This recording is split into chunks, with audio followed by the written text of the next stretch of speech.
Friends అందరికీ happy Ugadi. ఉగాదికి special మనకు ఒబ్బట్టు కదా. ఒబ్బట్టు తయారీ విధానం చూసేయండి ఫ్రెండ్స్. మైదా, నెయ్యి, పసుపు, కొద్దిగా ఉప్పేసి ఇలా కలిపేసి పక్కన పెట్టేసుకోండి ఫ్రెండ్స్. ఒక 2-3 అవర్లు నానాలి. ఇలా కలిపేసి పక్కన పెట్టేసి మూత పెట్టేసి పచ్చెనపప్పు తీసుకున్నాను. శుభ్రంగా కడిగేసి 2 అవర్స్ నానబెట్టుకున్నాను ఫ్రెండ్స్. ఇలా కుక్కర్లో వేసేసుకొని 2 విజిల్ వచ్చిన బట్ట వాటర్ పోసేసుకొని మూత పెట్టేసి 2 విజిల్ వచ్చిన బట్ట ఒక సిబ్రిక్లో పోసేసుకోండి. ఇలా ఉడికిపోతాయి. అదే కుక్కర్లోనే ఈ బ్యాళ్ళు వేసేసి ఉడికినవి బెల్లం వేసేసి మీడియం మంట పెట్టేసి కలబెడతా ఉన్నాను. పచ్చి కొబ్బరి తురుము పెట్టేసేసిన ఫ్రెండ్స్.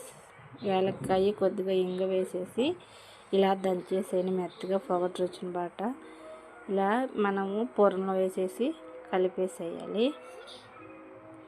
ఇలా నీ వాటర్ అన్నీ పోయేదాకా ఉడకపెడతా ఉండాలి ఫ్రెండ్స్. ఒక సలార్ పెట్టేసి ఇలా మిక్సీ గిన్నెలో వేసేసుకోవాలి.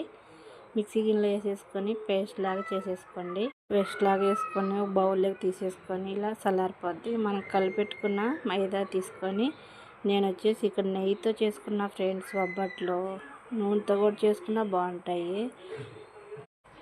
ఇలా పూర్ణం తీసుకొని మైదాలో పెట్టేసి బాల్ లాగా చేసేసుకుంటే మనం ఒబ్బట్టు తట్టేసుకోవాలి.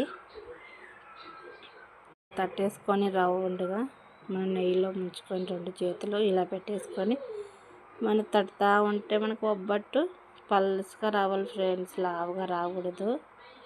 మన ఒబ్బట్టు రెడీ అయిపోద్ది. సిమ్లోనే పెట్టేసేసి పెనం మీద పెట్టేసుకొని వేడి చేసేసుకోవాలి. పెనం మీద కూడా కొద్దిగా నెయ్యి వేసుకోండి ఫ్రెండ్స్. ఇలా సిమ్లోనే పెట్టేసి ఫ్రై చేసి ఇలా వేసేసి సిమ్లోనే పెట్టేసి 2 సైడ్లు కాల్చేసుకుంటే మనకు ఒబ్బట్టు రెడీ అయిపోద్ది. ఎక్కువ మంట పెట్టకూడదు ఫ్రెండ్స్. మాడిపోతే చూసేదానికి కలర్ఫుల్గా బాగా కానరావు. ఇలా అన్నీ ఇలాగే తట్టేసుకోండి. ఇలా నిదానంగా చేసుకోండి ఫ్రెండ్స్ స్టవ్ కాడ.